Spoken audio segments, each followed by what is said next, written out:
कार्तिक मास कथा 10वां अध्याय। समुद्रपुत्र का ब्रह्मा जी द्वारा नामकरण।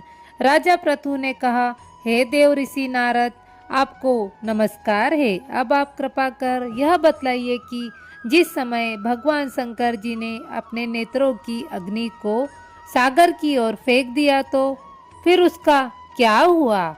नारद जी ने कहा, हे राजन, वह गंगा सागर के संगम पर जाकर एक बालक के रूप में परिवर्तित होकर रुदन करने लगी।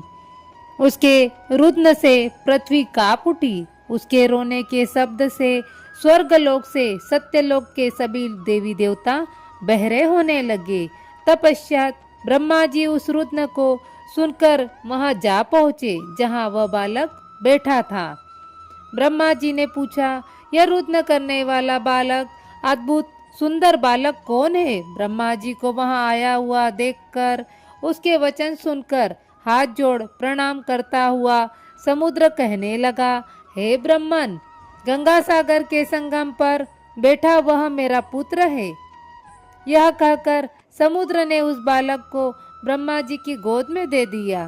फिर बोला, हे जगत गुरु, आप ही इसके जात कर्म आदि संस्कार कीजिए। समुद्र जब ब्रह्मा जी से बात कर रहा था तब वह बालक ब्रह्मा जी की डाढ़ी से खेलने में लग गया और उसे हिलाने और खींचने लगा। उसके इस प्रकार खींचने से पीड़ा के कारण ब्रह्मा जी के नेत्रों में आंसू आ गए। बड़ी मुश्किल से उन्होंने उससे अपनी दाढ़ी छुड़ाई और बोले, हे समुद्र, इसने हमारे नेत्रों को जल से पूर्ण भर दिया है, अतः इसका नाम मैं जलंधर रखता हूँ। यह इसी नाम से देव एवं असुरों में विख्यात होगा।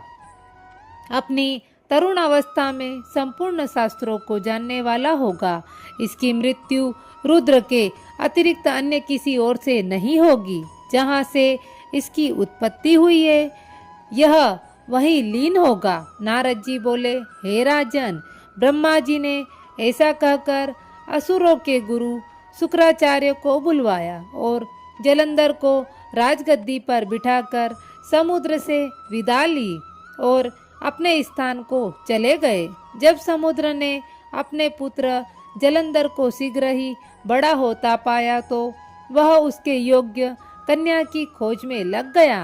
एक दिन कालनेमी ने जलंधर के साथ अपनी कन्या वृंदा का सहर्ष विवाह कर दिया।